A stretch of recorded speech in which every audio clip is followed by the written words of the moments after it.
Salut à tous, ici Michael, j'espère que vous allez bien. On se retrouve aujourd'hui pour une nouvelle vidéo consacrée au logiciel Blender où on va répondre à une question qui m'a été posée en commentaire sur YouTube qui était comment obtenir un rendu assez réaliste de verre en temps réel avec le moteur de rendu Eevee proposé par Blender. On va voir comment avoir dans la vue 3D quelque chose qui ressemble à ceci. Donc pour une scène, donc là c'est une salle de bain mais vous pouvez l'appliquer en n'importe quel objet quand vous voulez obtenir un rendu de verre assez réaliste, qui est intéressant pour trois raisons, ce matériau-là. La première, c'est qu'on peut voir à travers, donc ça peut vous paraître anodin pour du verre. Ceux qui sont habitués à travailler sous Cycle, ça se fait automatiquement, mais avec Eevee, il y a des paramétrages à effectuer, sinon on ne voit pas à travers, notre objet est forcément opaque par défaut. Donc on a ça qui est un premier paramétrage, on a également les reflets, donc quand on va se déplacer sur le côté d'une manière assez réaliste, qui va nous projeter notre environnement, donc ça c'est assez sympa. Et on a une troisième option qui est très intéressante, c'est permettre à de la lumière de passer à travers de mon objet. Donc là, si j'active l'affichage de mes objets, on voit que j'ai une lampe à l'extérieur, donc il doit projeter une lumière. Donc par défaut, Blender, vous n'aurez pas cet halo de lumière au centre, vous n'aurez pas cette projection avec le passage à travers du matériau parce qu'il considère qu'il doit calculer une ombre et du coup il ne laisse pas passer des rayons lumineux. Donc tout ça, on va le voir.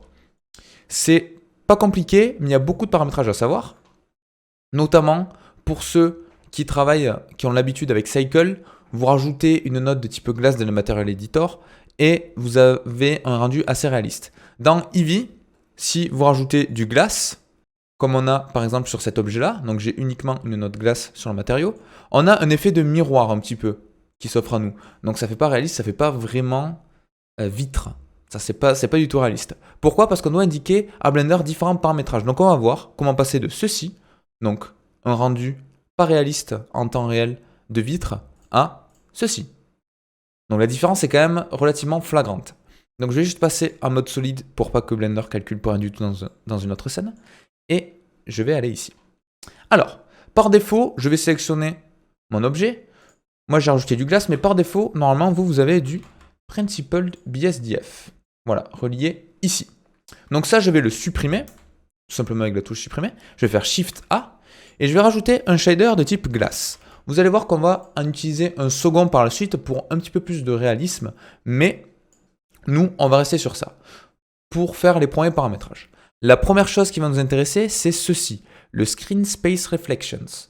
Alors, on pourrait se dire, aucun rapport entre le Screen Space Reflection et ma vitre, et bien en fait, il y en a beaucoup. Le Screen Space Reflection, donc je vais dire SSR souvent pour parler un petit peu vite, c'est l'abréviation qui est utilisée, ça permet de rajouter des reflets assez réalistes sur différents objets, notamment s'ils ont du métal, s'ils ont peu de roughness et que du coup ils doivent projeter l'environnement. Par défaut, Blender, par exemple là, il va me projeter d'autres éléments liés à mon image HDRI, à mon environnement, mais il ne va pas me refléter les autres composantes de ma scène. Là, je devrais avoir des reflets partout, pourtant je n'ai pas. Magie, si je clique sur le Screen Space Reflections, petit calcul, et voilà ce qu'on a. On a des reflets beaucoup plus sympas qui s'offrent à nous. Pas forcément plus réalistes. La plupart du temps, c'est le cas. Vous avez des paramétrages si vous voulez y toucher ici. Mais si je déroule le Screen Space Reflections, quelque chose qui va nous intéresser, c'est ces deux paramétrages ici. Tout d'abord, on va s'attarder au Half Phase Trace. Alors ça, c'est quoi?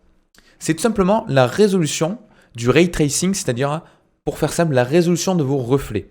Par défaut, Blender, pour optimiser l'affichage en temps réel dans la vue 3D, et pour éviter de surcharger votre ordinateur, il calcule tous les reflets à une résolution 1,5.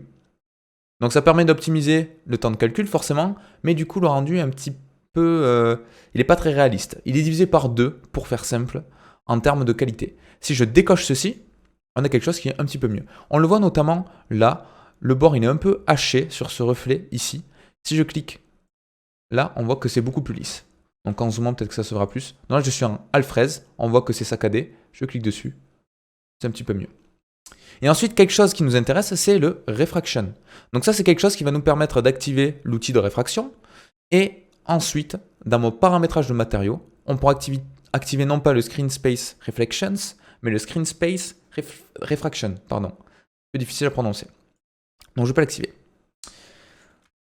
Nous, c'est censé nous avoir amélioré le rendu visuel. Pour le moment, ça n'a rien fait du tout. C'est tout à fait normal.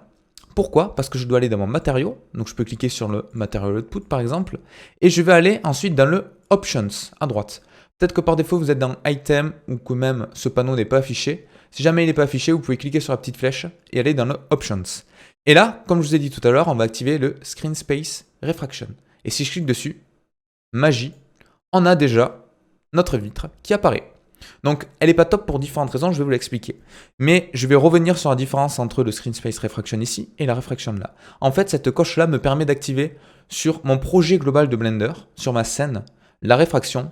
Et là, cette coche-là, ça va être vraiment assignée au matériau. Donc là, je dis à Blender, tu peux m'activer la réfraction en temps réel dans la vie. Et là, je lui dis, tu vas me l'activer sur ce matériau en particulier. On a quelque chose qui me plaît pas trop, c'est que par défaut, Blender, il me met un indice de réfraction, donc IOR, Indice of Refraction en anglais tout simplement, qui est de 1.45. Alors cette valeur-là, elle n'est pas anodine, vous pouvez chercher sur internet, c'est vraiment propre au matériau, c'est basé sur des calculs physiques. Le verre, on est entre 1.45 et 1.50 en principe. L'eau, on est à une autre valeur. Donc si vous voulez par exemple faire de la réfraction sur de l'eau, vous tapez sur Google IOR water ou eau, peu importe, vous allez tomber dessus, de la glace, ce que vous souhaitez, du verre, vous avez toutes les valeurs indiquées. Donc ça c'est important. Mais c'est pas très réaliste, parce que là on voit ça déforme beaucoup, ça fait un effet de zoom. En vrai, ça se passe pas tout à fait comme ça en fonction de la forme de mon objet, en fonction de l'environnement. Donc c'est beaucoup basé également sur l'éclairage présent avant la vitre et après la vitre. Si un différentiel trop important, forcément si l'arrière est trop sombre, nous on va avoir beaucoup plus de reflets. Alors que si l'arrière est éclairé, on aura très peu de reflets. Donc ça, avec Eevee, on ne peut pas vraiment le faire. Avec Cycle, il y a des choses qui permettent de gérer les rayons lumineux, de voir où est-ce que ça rebondit. Et on peut obtenir quelque chose d'un petit peu plus réaliste. Nous, on va être obligé de tricher en quelque sorte. Alors, comment ça fonctionne les reflets dans la vraie vie sur quelque chose de planaire? Donc là, je vais m'appuyer sur un exemple que j'ai juste en face de moi. J'ai une vitre derrière l'écran. Donc comment ça se passe? Imaginons qu'ici, j'ai ma vitre. Ou cette vitre-là, une glace, pareil. Une vitre, en français, pareil. Donc si je suis en face de mon objet, je vais voir ce qu'il y a à travers, quasiment à 100%. Et je vais presque avoir aucun reflet. Si l'éclairage est pareil devant et derrière. Si un différentiel, comme j'ai dit, c'est différent, mais là, on se base sur un environnement standard. En contrepartie, si je me décale et que j'ai mon champ de vision ici, donc ça c'est un œil, si je mon champ de vision ici, plus je vais fermer l'angle, plus effectivement je vais voir un reflet de ce qu'il y a de l'autre côté, et il va y avoir une réfraction qui du coup ne sera pas la même. Là c'est entièrement droit, là il y a une réfraction. Bon, elle est plus comme ça en réalité, mais bon voilà, vous avez compris. Si je suis en face, on n'a quasiment pas de reflet et on voit tout droit, alors que plus je vais me décaler, et plus on va avoir une réfraction qui se fait. Alors, comment simuler ceci dans Blender? C'est un petit peu difficile. On a un outil qui s'appelle le Fresnel. Donc, le Fresnel, c'est quoi? Je peux le rajouter en faisant Shift A et en recherchant une note de type Fresnel. Alors, il y a également un Fresnel qui est disponible si vous tapez Layer Weight, qui est présent avec le Facing, qui est un petit peu différente. Donc, aujourd'hui, on va voir le Fresnel de base. C'est intéressant parce que lui aussi possède un indice de réfraction. Alors, comment ça marche le Fresnel? Je vais relier à ma surface pour vous montrer comment ça fonctionne. Par défaut, on n'a rien de particulier. On a notre porte qui est censée être vitrée, qui a pris une forme un petit peu grisâtre. Ce qui va être intéressant, c'est si je me déplace sur le côté, on voit que petit à petit, on a du blanc qui apparaît. Ce blanc, ça n'a rien à voir avec le reflet des carreaux que j'ai sur le côté. C'est vraiment quelque chose qui est indépendant et qui est généré par le Fresnel. Ceci, on le voit très bien également sur une UV Sphere. Donc je peux la mettre ici, je vais faire un Shade Smooth, et je vais mettre également le matériau de vitre. Et là, vous voyez exactement de quoi je veux parler, je pense, parce qu'on a un dégradé qui s'effectue. Alors ce dégradé se fait bien évidemment en fonction de l'IOR, comme d'habitude. Donc je peux faire un IOR comme ceci pour vraiment avoir une forme sur le côté, sur le bord de mon objet qui possède un certain matériau et un autre sur le centre. Donc ça peut être intéressant. Nous, on va le laisser par défaut à 1.45 pour ce qu'on veut faire, pour l'exemple, ça va être très bien. Comment ça fonctionne? Pour faire simple, en fonction de l'orientation des faces, on va avoir un affichage différent. Donc par exemple, si je me mets en vue de face, au milieu, les faces seront orientées vers moi. Donc on a une couleur noire. Et plus je vais aller vers l'extérieur de mon objet, vu que c'est sphérique, plus les faces vont avoir une orientation qui correspondent plus à mon champ de vision. Et du coup, on va avoir un petit dégradé vers le blanc. Et cette valeur-là, on va s'en servir dans Blender pour différentes choses. Notamment pour lui indiquer de faire un mélange du glace qu'on veut uniquement quand on regarde sur le côté. Et là, quand on est en face, on veut uniquement de la transparence. Cette transparence, comment ça se passe? Je peux rajouter une node de type transparent. Et si je la connecte à Surface, on va voir qu'on a un petit souci. Voilà, ça fait un truc entièrement opaque. Pourquoi? Parce qu'il faut que j'aille dans le Blend Mode à droite et indiquer à Blender de gérer l'alpha. Alors si je clique sur opaque par défaut dans le Blend Mode, on en a de 4 types. On a le opaque, c'est-à-dire qu'on ne gère pas l'alpha. On a le alpha clip, c'est-à-dire que lui, il va vraiment découper de manière binaire, visible, pas visible. On a le alpha hashed qui va essayer de nous fondre l'alpha avec ce qui est opaque avec des petits points. Et on a l'alpha blend qui permet de mélanger les deux. Donc moi, je vais passer en alpha blend. Et là, on voit que j'ai vraiment quelque chose qui est à 100%, 100% non opaque. Voilà, avec une opacité de 0%. Donc voilà, ça, c'est pas mal, mais il faut le mélanger avec notre glace. Alors comment je vais faire? Eh bien du coup, je vais utiliser, transparent, je vais le mettre dessus, je vais utiliser un mix shader que je peux mettre là. Mon facteur du Fresnel, je le mets sur le factor. Je relie ma sortie sur Surface et je vais mettre du transparent ici. Du coup, j'ai du transparent. Donc là, on le voit très bien parce que ma seconde node n'est pas reliée. Donc quand je suis en face de ma vitre, j'ai du transparent. Et si je me décale, on voit que petit à petit, et donc là, peut-être que je pourrais bien vous montrer la différence entre alpha clip où on a, bon là, rien ne se passe, c'est normal. Le hashed, vous voyez, par exemple, on a des petits points qui se créent pour faire la transition. Alors que le blend me permet vraiment de faire un léger dégradé. Et ça, c'est ce qu'on souhaite. Donc vous voyez, plus je vais aller sur le côté, et plus là, on va avoir du glace. J'ai juste à le relier, comme ceci. Et voilà. Donc en face, j'ai du transparent, et sur le côté, j'ai du glace.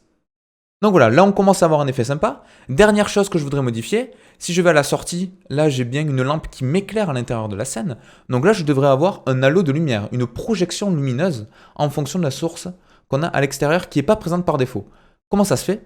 Tout simplement parce qu'on vient de changer le blend mode, mais on a le shadow mode à changer, qui par défaut est opaque. Tout simplement, si on le met à non, on a bien une projection qui se fait. Alors je vous avoue que là, l'alpha clip ne va pas être d'une utilité parce qu'il faudrait régler le seuil, le threshold ici qui ne va pas fonctionner, et le hash non plus, donc on se met à non, comme ça on a quelque chose qui n'a pas besoin de projeter de l'ombre, parce que ça par défaut c'est pour les ombres sur les objets, et ça permet d'avoir une projection lumineuse. Et là on a un rendu qui est assez sympa. Alors si je duplique par exemple ceci, on peut voir que si je la mets là, voilà, on pourrait vraiment obtenir une scène très bien avec comme une sorte de plexiglas sur le côté. Je peux également, si je sélectionne mon objet, changer la couleur de la transparence et du glace. Alors moi, ce que je vous conseille pour éviter de changer les deux couleurs indépendamment, on peut rajouter une node RGB que je peux relier à la transparence et au glace. Et ensuite, je peux par exemple avoir une vitre un petit peu plus foncée si je le souhaite. Je peux changer la couleur et on peut obtenir des choses assez sympas comme ceci. Donc voilà, et on peut normalement l'appliquer sur à peu près toutes les formes. Alors si c'est sphérique, on va avoir quelque chose qui est un petit peu bizarre en termes de rendu. Pourquoi? Parce qu'on a le IOR qui va rentrer en jeu, et du coup sur le bord de mon objet on a quelque chose qui est pas mal, et au milieu on a une sphérisation qui est un petit peu moins réaliste. Donc à la limite, en fonction des objets, soit vous passez par le Fresnel Transparent Glass, soit vous utilisez uniquement le glace.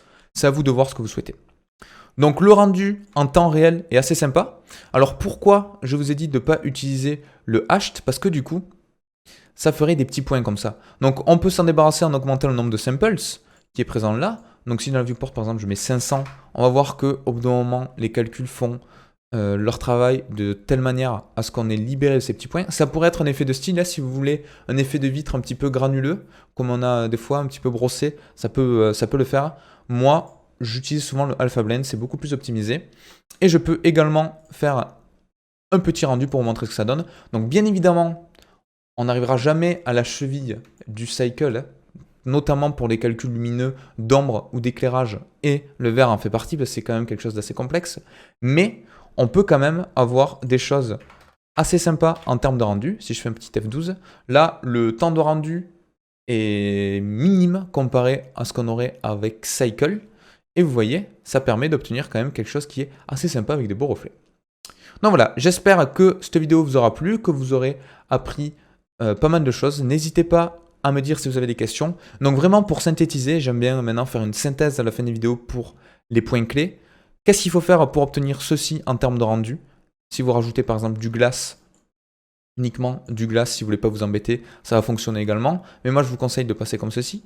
Il vous faut d'abord activer le Screen Space Reflections, activer la réfraction pour pouvoir calculer les réfractions de lumière et avoir ces effets assez sympas de réfraction quand les rayons vont passer à travers notre surface.